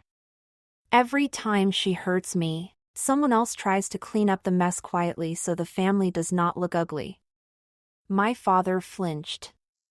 Good. I am done letting silence protect her. Ava laughed once, sharp and false. Listen to yourself. You sound exactly like I said you were. Dramatic. Unstable. Needing an audience. I looked at her. Really looked. At my half-sister in her pale blue dress, her face pale with rage, her hands still curled like they wanted to tear something from me. You already had your audience. Tomorrow, I get mine. Soren's eyes darkened, but this time he did not argue. By noon the next day, his estate had become a courtroom without calling itself one. Not public enough for gossip vultures. Not private enough for Ava to twist later. My father was there. Nicholas was there.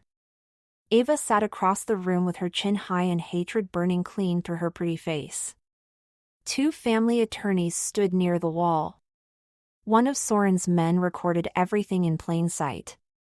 And I stood at Soren's side wearing my mother's necklace openly. Ava smiled when she saw it. You keep wearing that like proof, she said softly. But all it proves is that you need dead people and dangerous men to make you feel chosen. The room held its breath. I opened my purse and removed the missing page. No, it proves you knew exactly who Soren came for before you ever put on my veil. Ava's smile vanished. Not slowly. Not gracefully. It dropped from her face like something cut loose. Nicholas shifted beside her, and that tiny movement told me everything. He knew. Maybe not all of it. Maybe not my mother's letter or Soren's promise or the reason Ava had chosen my veil like a costume. But he knew enough.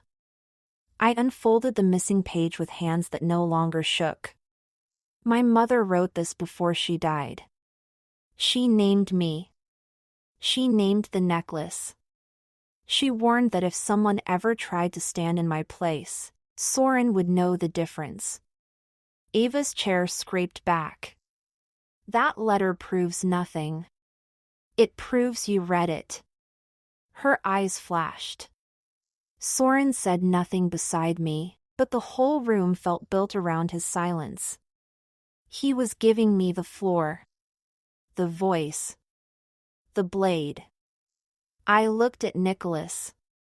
Tell the truth. His face drained. Amelia, do not say my name like you still have the right to ask me for mercy. He flinched. Good. Ava turned on him. Do not. Nicholas swallowed, his gaze flicking to Soren, then to the man recording near the wall. Cowardice had always lived in him, but now it had nowhere pretty to hide. Ava said you would leave, he whispered. The room went colder. My father made a wounded sound. I did not look at him.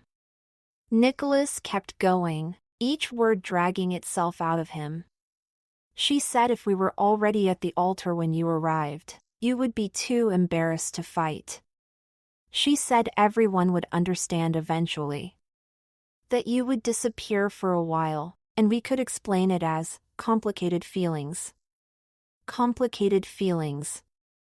That was what they had planned to call my public execution. Ava laughed. Too sharp, too loud.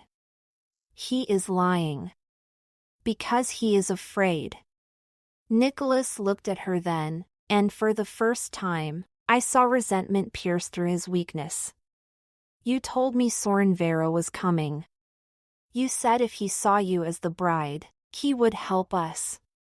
Protect us.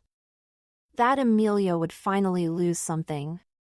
Silence cracked open. Ava stood so fast her chair nearly tipped. Because she always wins. There it was. Not dressed up. Not hidden beneath tears. The real thing. She pointed at me, her face twisted with years of poison no one had wanted to name. She walks through this world like grief makes her holy. Her mother dies, and suddenly every room bends around her sadness. Dad looks at her like losing that woman made Amelia precious. Untouchable. Chosen. That is enough, my father whispered. No. My voice surprised even me. Ava turned toward me, breathing hard. I stood with my mother's letter in one hand and her necklace warm against my throat. Being loved by my mother was not a crime. Ava's mouth trembled. And being hurt by our father did not give you permission to destroy me. My father covered his face. I looked at him then, because some truths needed witnesses even when they came late. You failed both of us. You made me swallow pain so Ava would not feel second. You made Ava believe my life was something she could take if she cried hard enough. His shoulders shook. For once, I did not rush to comfort him. Nicholas stepped toward me. Amelia, I'm sorry. I should have stopped it. I looked at the man I had almost married and felt the strange mercy of emptiness. Yes. You should have. He waited, as if apology might open a door. I closed it. But you did not. And I am done mistaking weakness for love. Ava stared at me like she hated me. Maybe she did. Maybe she always had. But now everyone else could see it too. Her beautiful story lay dead in the room. After the attorneys collected the copies, after Nicholas left with his shame, after my father sat broken in a chair he had earned, Soren walked me into the hall. His hand hovered near my back but did not touch. Not this time. You have what you need now. Your name cleared. Your sister exposed. Your freedom, if you want it. My chest tightened. He looked straight ahead, like saying it cost him something he refused to show. Our marriage began as protection, he continued. I will not turn that into a cage. The air left me slowly. After everything, after every stolen thing, he was offering me the one thing no one else had. Choice. I looked at his profile, at the controlled mouth, the dangerous calm, the man who had stood beside me without taking my voice. And if I don't want to leave? Chapter 10 Freedom should not have hurt more than captivity. But standing in that hallway with Soren Veyra offering to let me go, I felt something inside me pull tight enough to bruise. He did not look at me when I asked the question. And if I don't want to leave? For one breath, the dangerous man beside me went completely still. Not cold. Not distant. Still. Like every part of him had locked down around something he refused to show me. Then his eyes shifted to mine. If you stay, it cannot be because you are grateful. The words landed carefully. I almost laughed, but my throat was too tight. You think that is what this is? I think you were betrayed in a church, married before sunset, and forced to trust a man whose life was built from things your mother tried to keep you from knowing. That is not an answer. No, his jaw flexed. It is a warning. Behind us, somewhere down the hall, doors opened and closed. Voices lowered.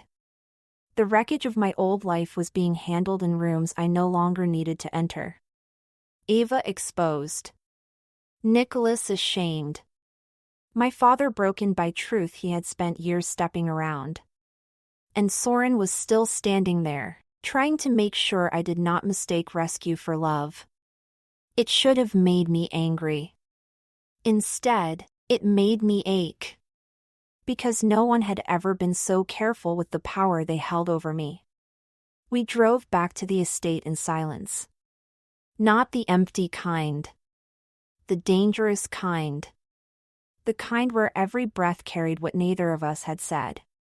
His hand rested near mine on the seat between us, close enough that if the car turned too sharply, our fingers might touch. I hated that I noticed.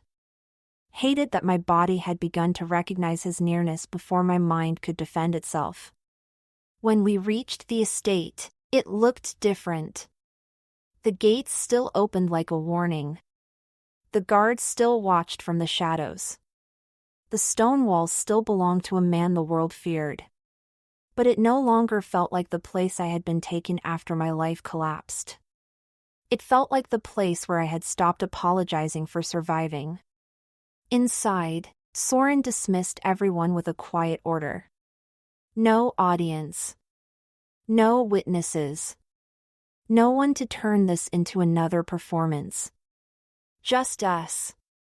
The foyer glowed beneath the chandelier, and for a moment I remembered arriving here in a crushed wedding dress with broken flowers in my hand. Now I wore his ring. And I did not know whether that made me safer or more vulnerable than I had ever been. Soren stopped at the foot of the staircase. Do you want me to arrange a separate room tonight? The question struck harder than it should have. I turned to him slowly. Is that what you want? His eyes darkened. Wanting and deserving are not the same thing. There it is again, my voice shaking despite how hard I tried to control it. You deciding what is noble before asking what I feel. I am trying not to take advantage of what you have survived. And I am trying to tell you that I am still here. I stepped closer. Not because Ava trapped me. Not because Nicholas broke me. Not because my mother wrote you a letter. His face tightened at that. I saw it. The wound beneath his restraint. The letter is why I came. I know. It is why I took your hand in that church. I know. It is why I married you. The words should not have hurt. But they did. I swallowed, refusing to step back. And is that still the only reason? Soren's control cracked just enough for me to see the answer before he spoke. No, my heart stumbled. His voice lowered, rougher now. But if I say what changed, Amelia, there is no pretending this marriage is still only protection. Then stop pretending. Soren's eyes held mine. The chandelier light cut across his face, catching the edge of his cheekbone, the tension in his jaw, the war he was still trying to fight alone because some part of him believed wanting me made him selfish. I stepped closer. He did not move away. Good. Because I was done chasing safety that abandoned me. Done accepting softness from weak men and silence from guilty ones.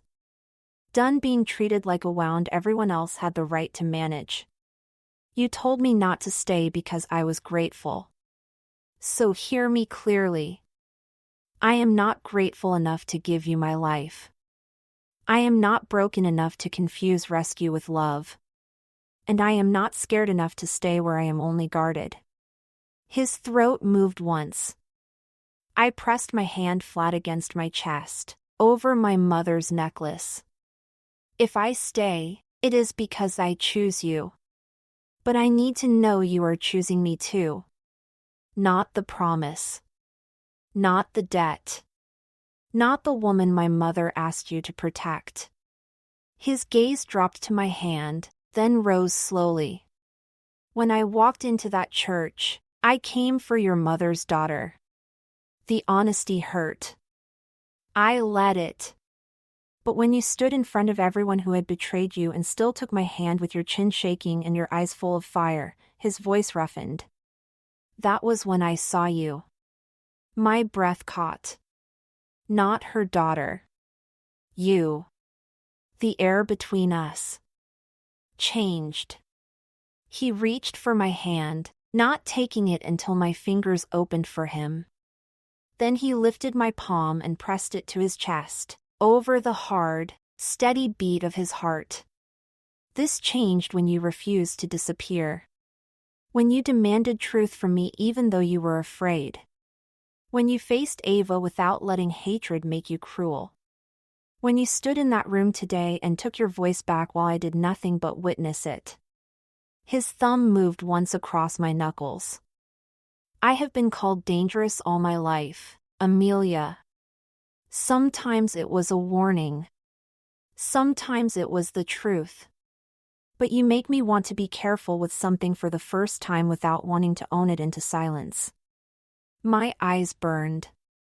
I do not know how to love gently. But I know how to be loyal. I know how to stand. I know how to choose once and never look away. Soren, I choose you. His voice dropped lower. Not because of your mother's letter. Not because of what was stolen from you. Not because you need protection. I choose you because when everything was taken, you became more yourself, not less. The tears slipped free. He wiped them with the same careful thumb that had almost undone me the night before. I do not want to be kept like something fragile, I whispered. Then I will not keep you that way. I do not want a cage, even a beautiful one. Then every door stays open. And if I stay? His eyes darkened with something fierce and vulnerable. Then I spend my life making sure you never have to wonder whether you are wanted in the room. My heart broke open. Not from pain this time. From relief so deep it almost frightened me. I reached for his face, my fingers brushing the hard line of his jaw.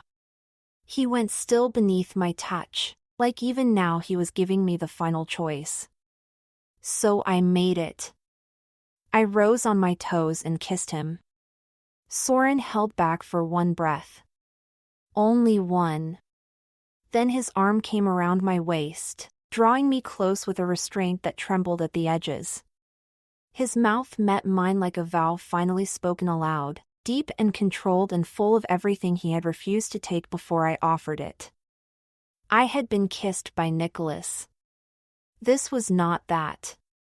This was not performance. Not comfort. Not a man borrowing love until something easier came along. This was Soren Veyra choosing with his whole dangerous heart. When he pulled back, his forehead rested against mine.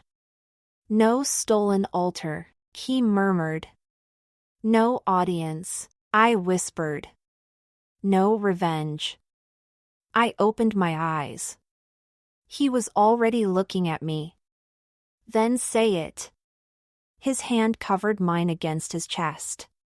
My wife, and this time the words did not sound like protection. They sounded like love.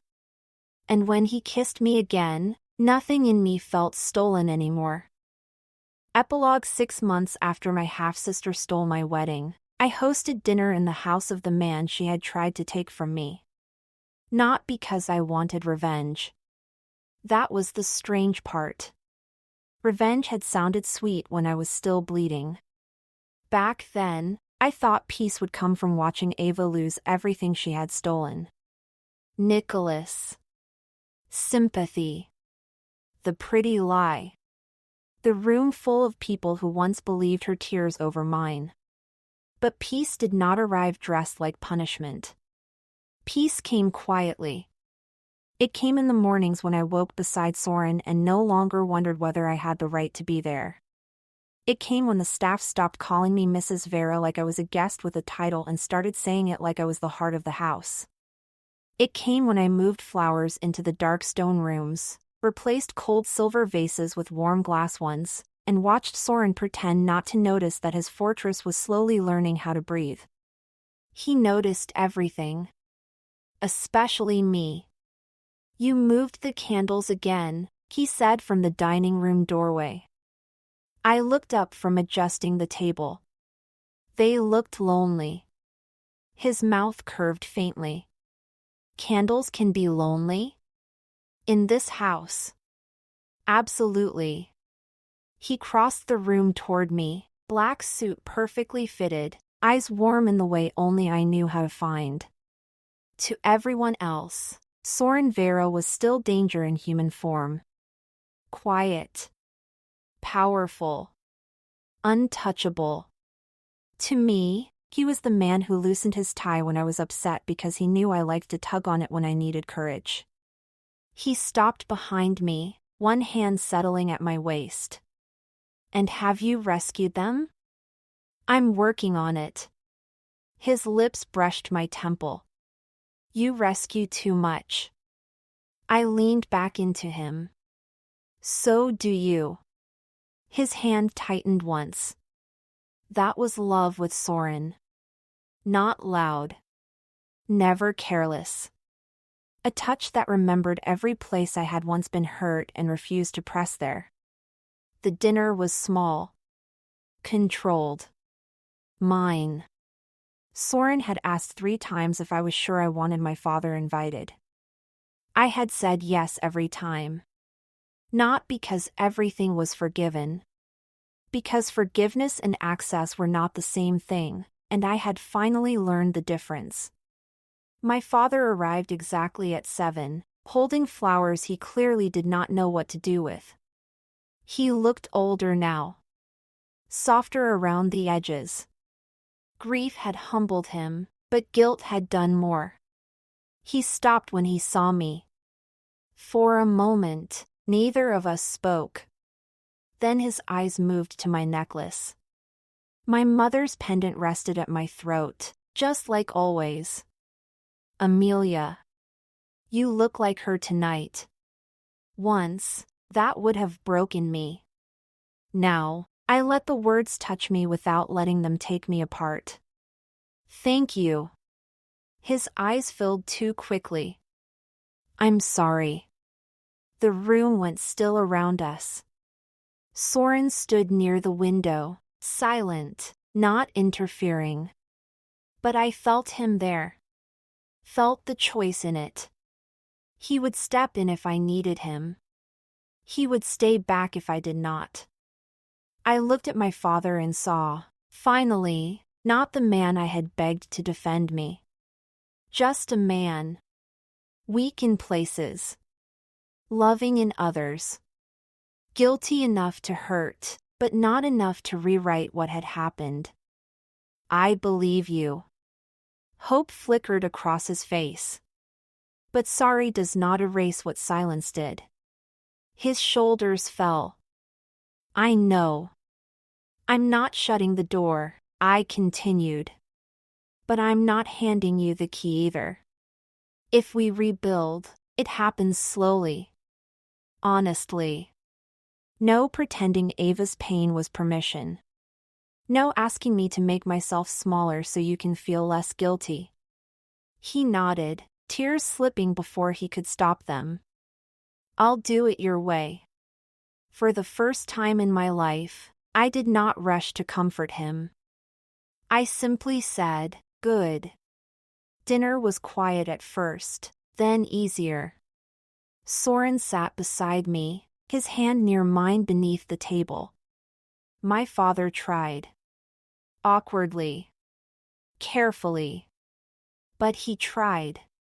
Nicholas was gone from my life completely. Ava was gone too. Not destroyed. Not dead.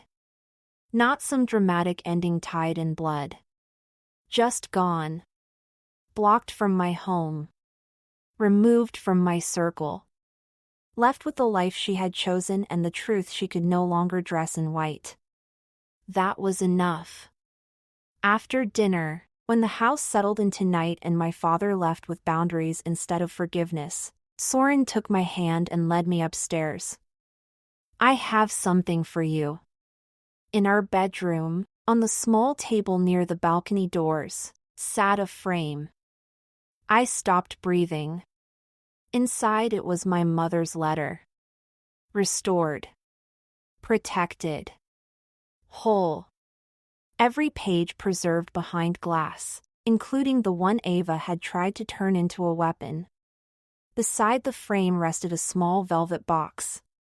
Inside was a second chain, stronger than the old one, made to hold my mother's pendant without changing it. I touched the glass. She saved you, I whispered. Soren stood behind me.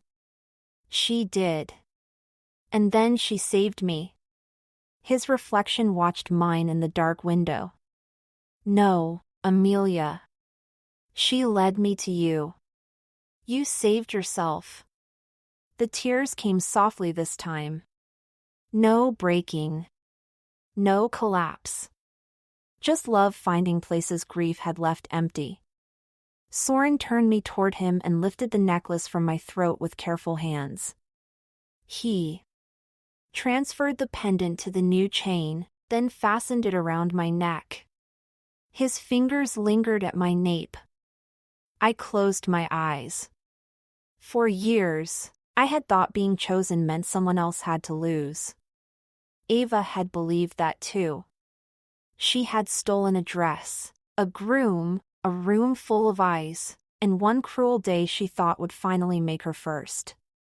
But she had never understood what my mother had tried to teach me. Real love did not choose me because another woman stood beside me. Real love chose me because it recognized me. Even shaking. Even wounded. Even walking into a church where everyone else lived away. I opened my eyes and found Soren watching me. My wife. I smiled through the last of my tears.